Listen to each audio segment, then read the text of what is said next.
Saludos. La Municipalidad Provincial de Arequipa, a través de la Gerencia del Centro Histórico y Zona Monumental y la Biblioteca Pública Municipal, estamos haciendo estas grabaciones sobre el patrimonio de la ciudad de Arequipa. En este caso vamos a tener una entrevista especial de un sitio que es una de las joyas que tiene el Centro Histórico. Vamos a hablar sobre la historia y algunos aspectos sobre el museo que alberga el monasterio de las Carmelitas Descalzas de San José y Santa Teresa, que todo el mundo lo denomina como Monasterio de Santa Teresa. En este caso vamos a tener como invitado a Franz Grupp. Franz Grupp Castelo es uno de los custodios de este sitio y conservador. Podemos decir que como conservador del patrimonio cultural ha tenido estudios en Europa, América y Perú. Es autor del guión y primer montaje de la sala de exhibición de la Capilla de San Ignacio de la Compañía de Jesús, del Museo del Tesoro de la Catedral en Arequipa, con la historia de arte Zulia Mercado, que ya falleció. Es autor del Museo de Arte Virreinal de Santa Teresa, en la misma ciudad, y ha ganado 2 veces el Premio Internacional del Fondo del Embajador de los Estados Unidos. Ha dictado conferencias sobre conservación del patrimonio en la India, los Estados Unidos, Venezuela, Brasil, Colombia, Italia y España.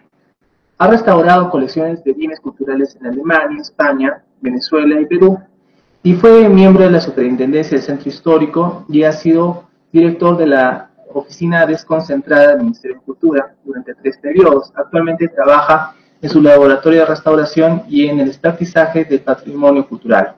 Dicta cursos y conferencias sobre conservación e historia del arte y es vocal del Comité Peruano de Conservación Internacional de Museos ICOM y es director y conservador del Museo de Arte Virreinal de Santa Teresa. Franz, bienvenido. Queremos empezar esta conversación contigo, Franz, para preguntarte, ¿desde cuándo hablamos de este monasterio en la ciudad de Arequipa? Cuéntanos. Franz. Buenos días, Gonzalo, ¿cómo estás? Bien, no he oído el final de la pregunta exactamente, pero creo que me has preguntado sobre desde cuándo funciona el monasterio de Santa Teresa en Arequipa, ¿sí? Así es, así es. Perfecto. Bien, el monasterio de Santa Teresa es el segundo monasterio en fundarse en la ciudad. El más temprano, como todos sabemos, es el espectacular monasterio de Santa Catalina, ¿no? Que es de los primeros tiempos de la historia virreinal de Arequipa. El de Santa Teresa existió recién desde los primeros años del siglo XVIII, ¿no?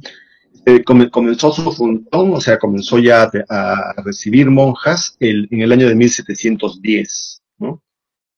Y se gesta a raíz de que en Arequipa había muchas vocaciones femeninas por pertenecer a la orden que reformó Santa Teresa, ¿no?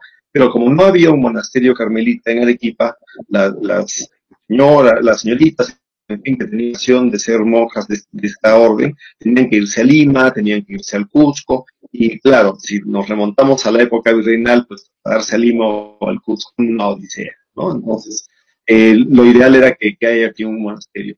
Un par de arequipeñas que tuvieron que hacer ese viaje de irse a Lima y todo para profesar como carmelitas, fueron enviadas a Chuquisaca a fundar un monasterio carmelita, y cuando desde Lima hacia el territorio en ese entonces del Alto Perú pasaron por su natal Arequipa, es que conversaron con las autoridades, conversaron con las personas notables, importantes de la ciudad, sobre la necesidad de que se funde un monasterio carmelita.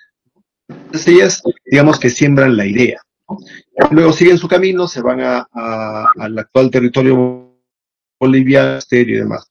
Pero bueno, con esa idea que dejaron, las autoridades se reúnen, comienzan a ver la importancia de tener un monasterio carmelita en la ciudad, comienzan a ver donaciones de dinero, propuestas para recibir en donación también un terreno en donde construir el monasterio, se baraja una serie de propuestas.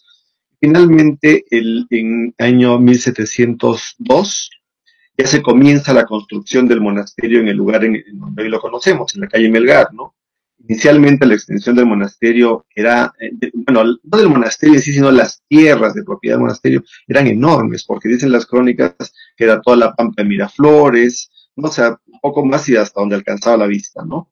Entonces, bueno, en ese espacio se comienza a construir el monasterio donde lo vemos hoy y ya recibe a las primeras monjas que vinieron del Cusco, las monjas fundadoras, en el año de 1710. El 23 de noviembre de 1710, exactamente es cuando comienza la vida del monasterio de Carmelitas Descalzas de Santa Teresa y naturalmente, natural y afortunadamente continúa en vida hasta el día de hoy, ¿no? Franz, quería preguntarte, ¿qué diferencia hay de esta orden monástica con otras órdenes monásticas que tenemos acá en la ciudad?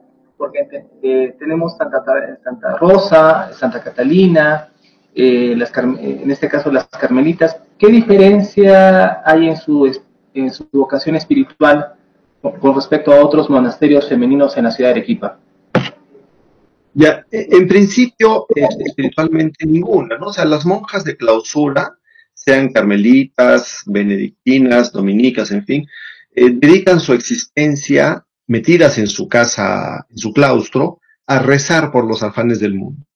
Ese es el sentido de la vida monástica, ¿no? Y claro, mientras están viviendo ahí, porque viven y mueren y se entierran incluso en sus monasterios, obviamente tienen que hacer trabajos manuales, cocinar, preparar la huerta, atender a las enfermas de su comunidad, en fin.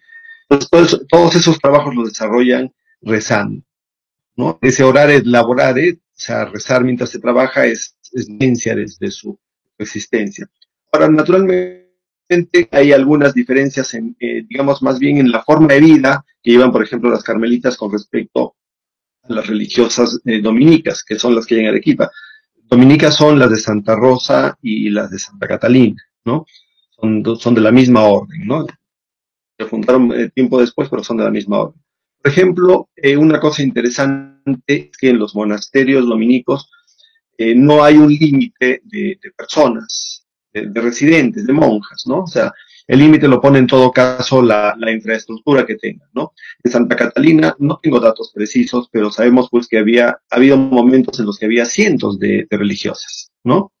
Viviendo. Y vivían además con sus empleadas personales, en fin, y esto ha dado una configuración tan bonita, linda, que realmente que tiene Santa Catalina, que es un pueblo, ¿no? O sea, con casitas y espacios para zona de servicio en cada casa y de lavandería, cocina y demás. O sea, esa forma de vida es la que ha configurado ese espacio maravilloso que es Santa Catalina. Es una forma de vida diferente a la de las carmelitas, ¿no? En principio, las carmelitas, desde que Santa Teresa reformó la orden en el siglo XVI, solamente pueden ser 21 por monasterio, ¿no? Entonces, ese número limitado ya es una diferencia con las otras órdenes monásticas, ¿no? Luego, desde la reforma que hizo Santa Teresa, las religiosas no pueden tener sirvientas personales, ¿no? Si había sirvientas, era para toda la comunidad. O sea, la hermana X entraba con 2 personas a su servicio, pero ya no eran para ella exclusivamente, sino para toda la comunidad. Por eso vivían en una zona, ¿no? Entonces, eso también tiene que ver mucho con la configuración arquitectónica, porque el caso de Santa Teresa es muy diferente de Santa Catalina.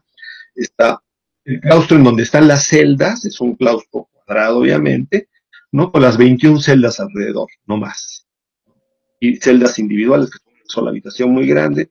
En el museo tenemos recreada una que puede visitarse, bueno, cuando se reabran los museos, ¿no? Pero bueno, a lo que iba.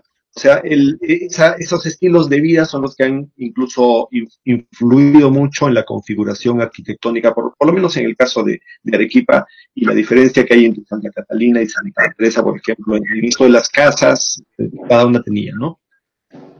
Ahora, también es interesante que el hecho de que Santa Teresa solo podía recibir a 20 monjas, lo convirtió en un espacio en la época virreinal muy elitista, ¿no? Porque, claro, las familias importantes, en fin, que en ese tiempo, de acuerdo a la mentalidad de la época, tenían que tener pues una de sus hijas, la mayor regularmente tenía que ser monja, ¿no? Y obviamente querían que su hija, ¿no? Que la representante de esa familia, esté entre ese exclusivo grupo de 21 monjas, ¿no? Entonces, eso hacía que sea pues como muy, no diré peleado, pero realmente muy codiciado de alguna forma. El término no es el más apropiado, pero creo que se deja entender, ¿no? El hecho de que haya una representante de Santa Teresa, ¿no? Cuando moría una religiosa y las campanas anunciaban que había un espacio vacante, ¿no? Todas las familias se apresuraban a comunicarse con el monasterio, a ofrecer pues lo mejor que podían en cuanto a dotes, en fin, para que el monasterio recibiese una de sus hijas. Y eso de hecho ha influido también en que en Santa Teresa haya tesoros tan espectaculares como los que se han encontrado y se exhiben en el museo, ¿no? Entonces, yo creo que esas diferencias son interesantes. El hecho de que puedan ser solo 21 en la orden carmelita y un número sin límite prácticamente en las otras órdenes. Entonces, es una de las diferencias más interesantes. Obviamente también está la espiritualidad que tiene cada una, o sea, cada orden me refiero, ¿no? Que tiene algunas diferencias entre la orden fundada por Santo Domingo y la orden fundada por Santa Teresa, pero el sentido de la vida monacal es ese, rezar por los afanes del mundo exterior. Muchas gracias, Franz. En este bloque ha sido muy importante lo que nos has contado, la vida cotidiana, y a partir de este momento también va a acompañarnos en la conducción el doctor Rommel. Solidarizándose con los sectores más vulnerables durante el estado de emergencia, la Municipalidad Provincial de Arequipa ha llevado apoyo a las familias de diversos distritos, entregando productos de primera necesidad, canastas de víveres y kits básicos a más de 11.000 hogares, beneficiando a 60.000 ciudadanos. Esta ayuda también fue distribuida a comedores populares, centros de adultos mayores, centros de atención con ADIS, albergues, Beneficencia Pública de Arequipa, Centro Juvenil de Diagnóstico y Rehabilitación Alfonso Ugarte, Fuerzas Armadas, Policía Nacional del Perú, Hospital Regional Honorio Delgado, Hospital Goyeneche, Bomberos Voluntarios del Perú. Hoy pedimos un gran aplauso y agradecemos infinitamente el apoyo de empresas privadas y personas de noble corazón que se han puesto de pie en esta batalla, sumándose al llamado de la Comuna Provincial. El León del Sur despertó en cada uno de los corazones de nuestros colaboradores, quienes se sumaron a la jornada de solidaridad para rugir con fuerza y ayudar a quienes menos tienen. ¡Fuerza Arequipa! Municipalidad Provincial de Arequipa.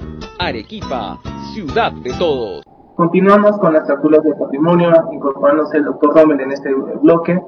Doctor Rommel, acompáñeme a la conducción con sus preguntas. Muchas gracias, Frank. Gracias. Gracias, Gonzalo. Gracias, Frank. Bastante complacido de participar de esta tertulia dedicada al monasterio de Santa Teresa. Y en este segundo bloque nos gustaría preguntarte, Franz, acerca del espacio del monasterio y también cómo este está dividido, ¿no? Cómo está dividido, por qué secciones. Nos gustaría que nos puedas compartir esa información. Bueno, en cuanto al interior del monasterio, por ser de clausura y estar en uso, es poco lo que puedo comentar por una cuestión de privacidad de las monjas, ¿no? Pero en líneas generales, el monasterio tiene el claustro era de las oficinas, que es donde está ahora montado el museo. De las oficinas, porque en ese espacio estaban las oficinas, precisamente, en donde las monjas desarrollan sus oficios. El oficio, por ejemplo, del priorato, por eso está la oficina de la Madre Priora, el oficio de la ropería, de la costura, la confección, el arreglo de los hábitos, está la enfermería, donde se desarrollaba el oficio de cuidar a las hermanas enfermas, está la sala en donde se tocan las campanas, la sala de las campanas, el oficio de la hermana tañedora se desarrollaba ahí. Entonces, en ese claustro de las oficinas ahora tiene una versión igual, ¿no? En otro espacio interior. También está el claustro de las celdas, en donde están, como le había comentado antes a Gonzalo, las 21 celdas en torno a un claustro. Luego tienen otros espacios pues, de cocina, para comer, refectorio, en fin. Hay una huerta y también está naturalmente el cementerio, ¿no? Porque las religiosas, una vez que ingresan, terminan finalmente cuando mueren enterrándose en el monasterio, ¿no?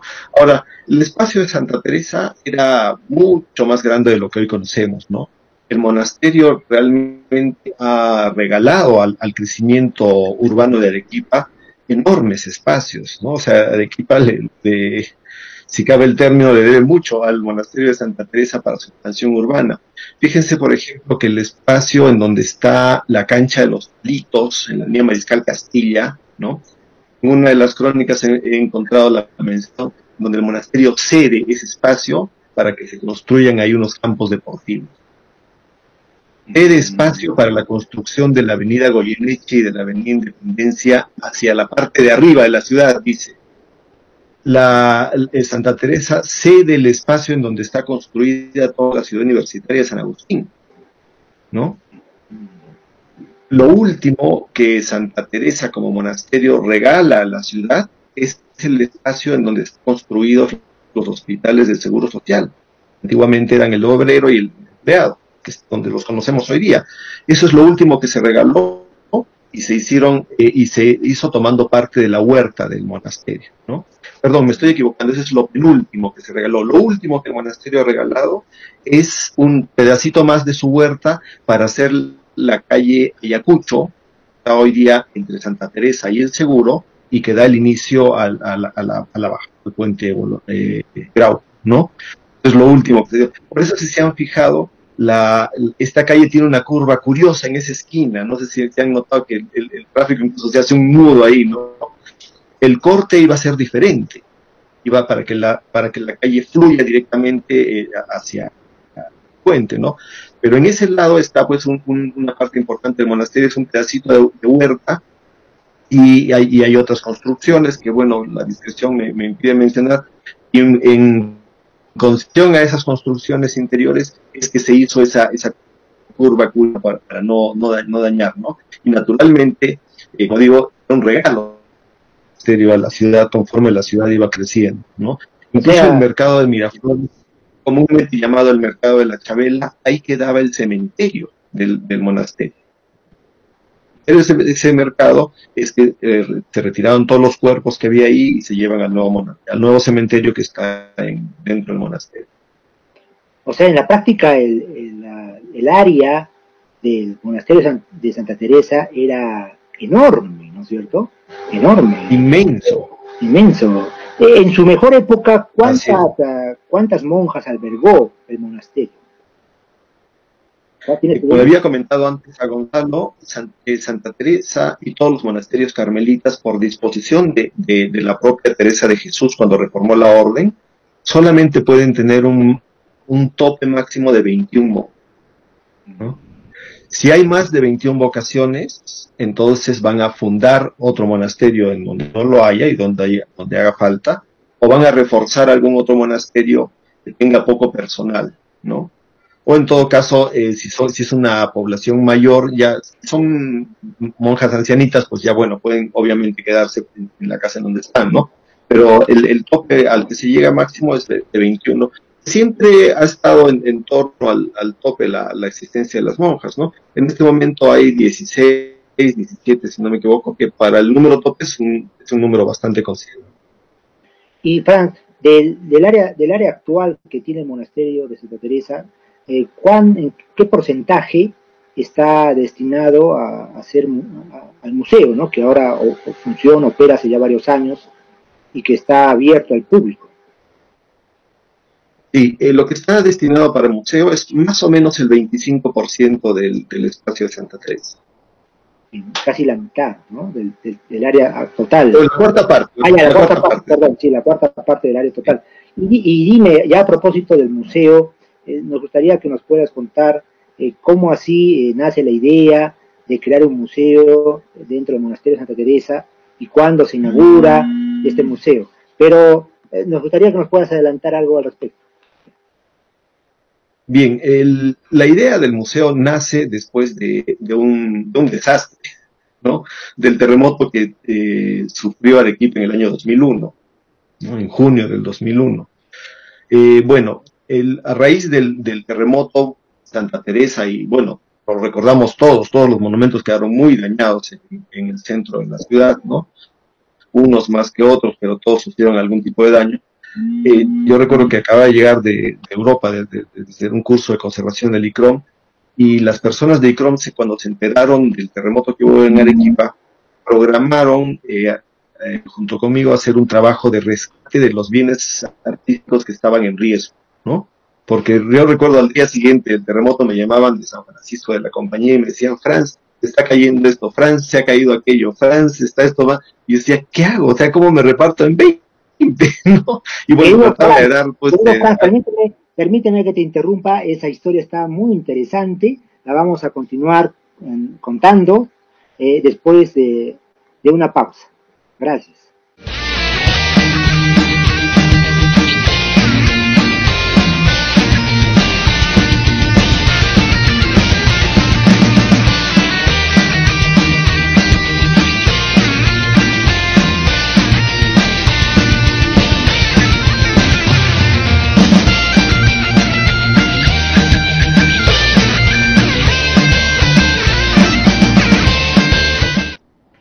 Bien, continuamos con el arquitecto Franz Grup Castelo, director del Museo de Santa Teresa. Estamos conversando con él ya en 2 bloques anteriores acerca del espacio del Monasterio de Santa Teresa, de los orígenes, de la fundación del monasterio, en fin, varios temas muy importantes para la promoción turística de nuestra ciudad, porque el Monasterio de Santa Teresa es ya hace varios años un atractivo turístico y también un lugar histórico que todo arequipeño, todo peruano debe conocer, ¿no? Y nos contaba Franz Grup en el bloque anterior de que fue a raíz del terremoto del año 2001 que prácticamente aparece la historia del Museo de Santa Teresa. Cuéntanos, Franz, síguenos contando cómo se produjo el origen del museo.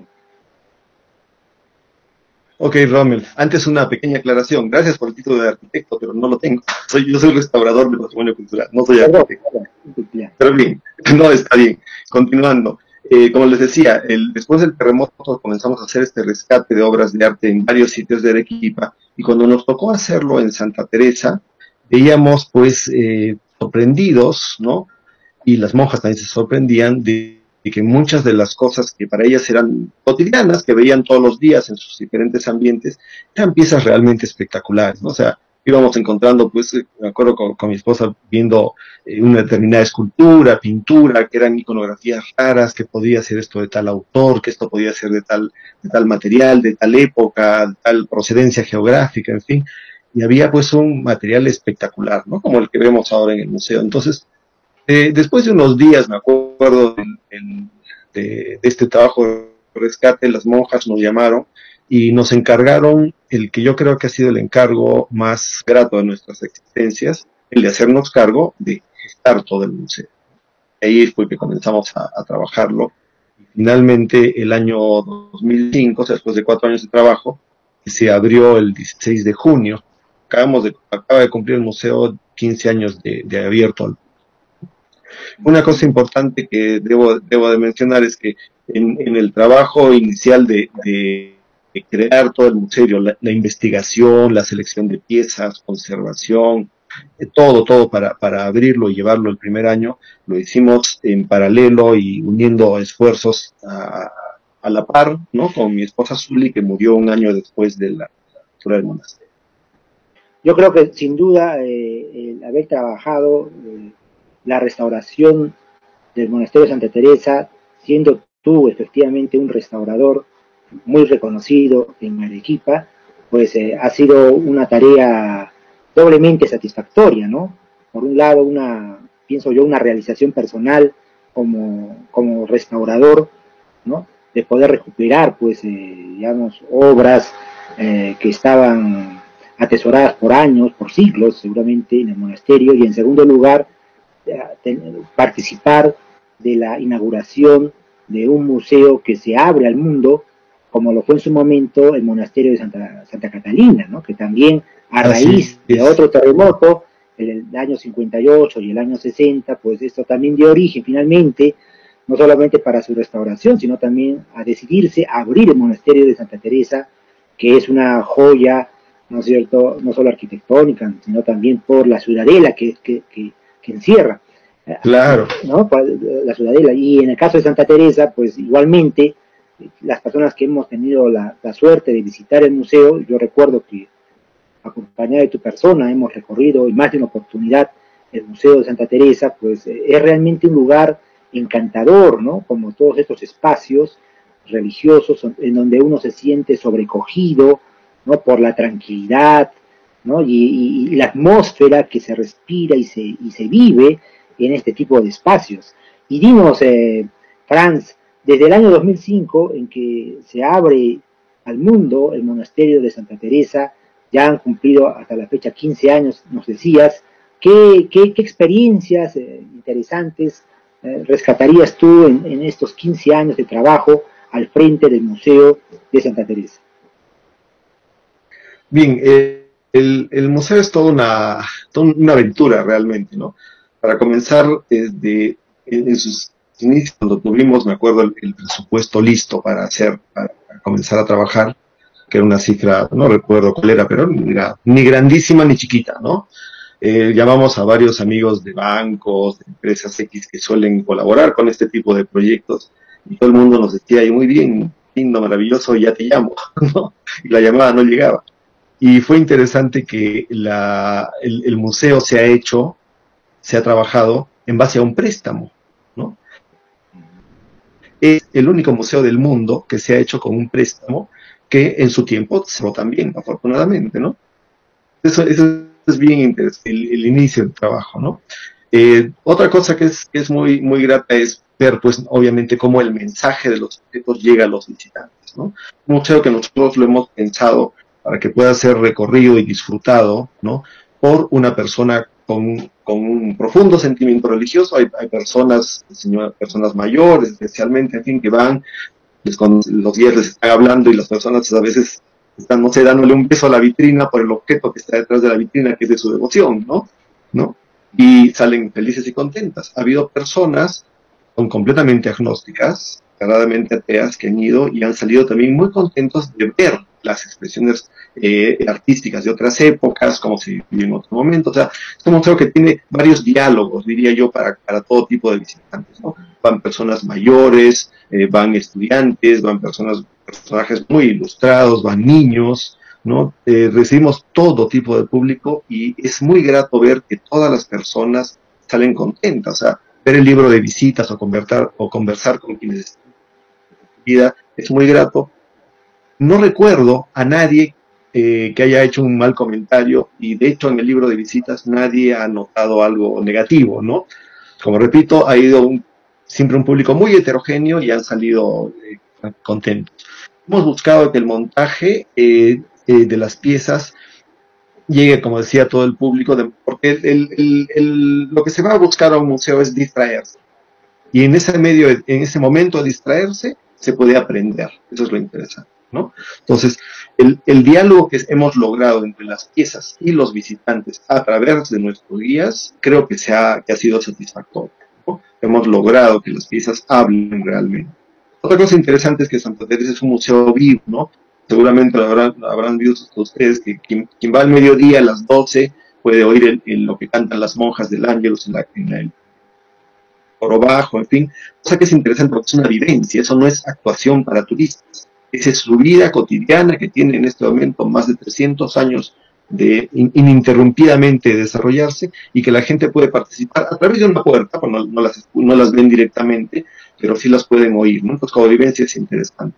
También el museo tiene varios programas que son muy atractivos. El de prácticas preprofesionales, restauradores que se forman en la Universidad de Hildesheim en Alemania y en cualquier universidad americana pueden venir a hacer su periodo de prácticas en Santa Teresa, ¿no? Bajo la guía de quien habla, y es una experiencia muy, muy saludable para las personas que vienen de afuera, ¿no? De poder alternar directamente con objetos finales, siempre bajo vigilancia, por supuesto, bajo la tutoría del museo, ¿no? Y además nos sirve a nosotros, en general al Perú, porque son manos ya capacitadas para poder ir conservando y restaurando parte de nuestro patrimonio, ¿no? Entonces, el museo además, como conocemos, ha habido pues interesantes conciertos de la Orquesta Sinfónica y de otros grupos también en el templo. Tuvimos una noche barroca muy bonita hace un par de años o 3 en el claustro, ¿no?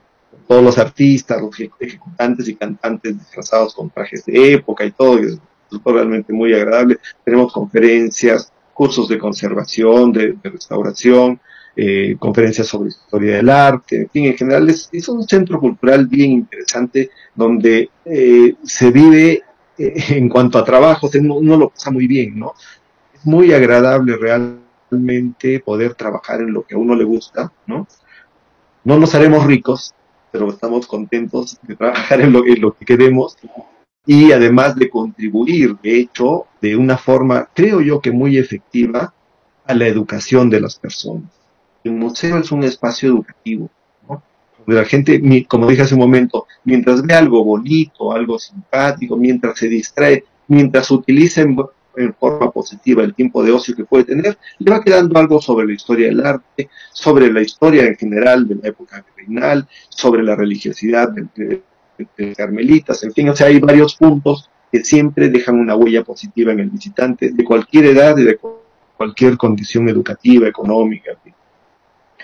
Bueno, sin duda digamos, el trabajo que realizas al frente del Museo del Monasterio de Santa Teresa no solamente involucra a las personas que diariamente visitan el museo, sino además veo que ofrece actividades conexas de índole cultural para promover la cultura en Arequipa. Pero, Franz, ahora vivimos tiempos difíciles de cuarentena, de pandemia, y eso ha puesto también, digamos, ha puesto un nuevo reto, ¿no?, a las instituciones culturales, ha puesto un nuevo reto a los museos, que por el momento no están operativos, o sea, no están ofreciendo los servicios usuales que solían ofrecer, como es el caso también del museo que tú diriges.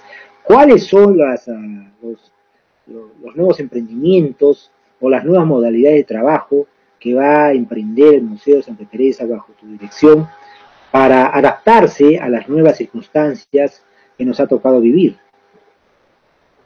Ya, mira, lo primero que hemos hecho es comenzar a hacer un programa al que le hemos llamado El Museo va a tu casa, ¿no? Lo hemos comenzado a desarrollar con el diario Correo. Hasta hace una semana han estado saliendo de manera interdiaria fichas técnicas, pero fichas técnicas son el nombre, pero en realidad están desarrolladas en un lenguaje que lo puede ver cualquier persona, ¿no? Sobre las piezas, sobre piezas interesantes del museo. Entonces, hemos puesto sobre piezas de escultura, de cerámica, de grabados, en fin, varias cosas hasta el momento, con el fin de seguir con nuestro trabajo educativo, ¿no? Que la gente sepa el significado de los objetos que hemos publicado, lo particular que tienen, en fin, y que están en este museo, que como el resto de museos está en un temporal receso por la epidemia, ¿no? Entonces, la publicación de las fichas, de momento las hemos cortado para luego comenzar con una segunda parte, que es el de hacer unos textos sencillos de historia del arte virreinal peruano, ¿no? O sea, textos sencillos que los pueda leer y entender un niño de 10 años, ¿no? O que los pueda revisar un estudiante superior o una persona mayor, ¿no? Para tener una idea mejor del desarrollo de la historia del arte en Arequipa, siempre asociándolo a piezas del museo para no perder también la presencia del museo. Esto hasta cuando se pueda abrir el museo. ¿Cuándo se va a poder abrir el museo? Como lo comentábamos el otro día con la Madre Priora, cuando Dios quiera. ¿No? Que no sabemos en qué momento todavía vamos a poder tener toda la libertad y sobre todo la seguridad de que nadie se vaya a contaminar en nuestras instalaciones, porque es una cuestión de responsabilidad, ¿no? O sea, que ni nuestros colaboradores inmediatos como los guías o la administración, en fin, ni nuestros visitantes corran mayores riesgos. Entonces eso vamos a ver en qué momento. Esperamos que sea cuanto antes, pero todavía no hay una fecha para nosotros y en realidad para ningún museo, ¿no? Queremos andar con esto despacio. Claro, es un precio grande porque se ha dejado de trabajar de un día para el otro y hay una serie de cuestiones económicas que revisar, en fin, pero bueno, ya se irán corrigiendo a su tiempo. Así es. Para la reapertura queremos tener una sala nueva, ya montada la nueva sala de grabados, ¿no? Y bueno, si vamos encontrando otras cosas interesantes en el camino, las vamos a mencionar antes, por supuesto, para tener la atención de todas las, ¿no? Gracias, Franz. Evidentemente, para lo futuro se van a tener que adoptar varias medidas de bioseguridad para poder visitar estos espacios culturales tan importantes para la imagen de Arequipa, y qué bueno que hayamos tenido esta oportunidad de conversar contigo para que nos puedas comentar, ¿no?, todas las iniciativas que se han tomado y que estarían próximas a ser tomadas para mejorar mucho más la atención en la visita al Museo de Santa Teresa, que es un ícono, así como Santa Catalina, en el centro histórico de la ciudad. Muchísimas gracias, Franz, por habernos acompañado en esta tertulia sobre patrimonio de Arequipa, en esta oportunidad dedicada al Museo del Monasterio de Santa Teresa. Ha sido para nosotros, tanto para Gonzalo como para mí, bastante grato contar con tu compañía, y me gustaría, amigos, que nos puedan acompañar en la próxima semana en una nueva tertulia, esta vez dedicada a la presencia de Eiffel en el Perú, y estará a cargo de la arquitecta Darcy Gutiérrez, quien será nuestra próxima invitada. Y por supuesto, no puedo terminar sin agradecer a la Asociación Peruana de Estudiantes de Historia, que nos están ayudando, apoyando mucho en la difusión de estas tertulias a través o por medio de las redes sociales. Muchas gracias, Frank.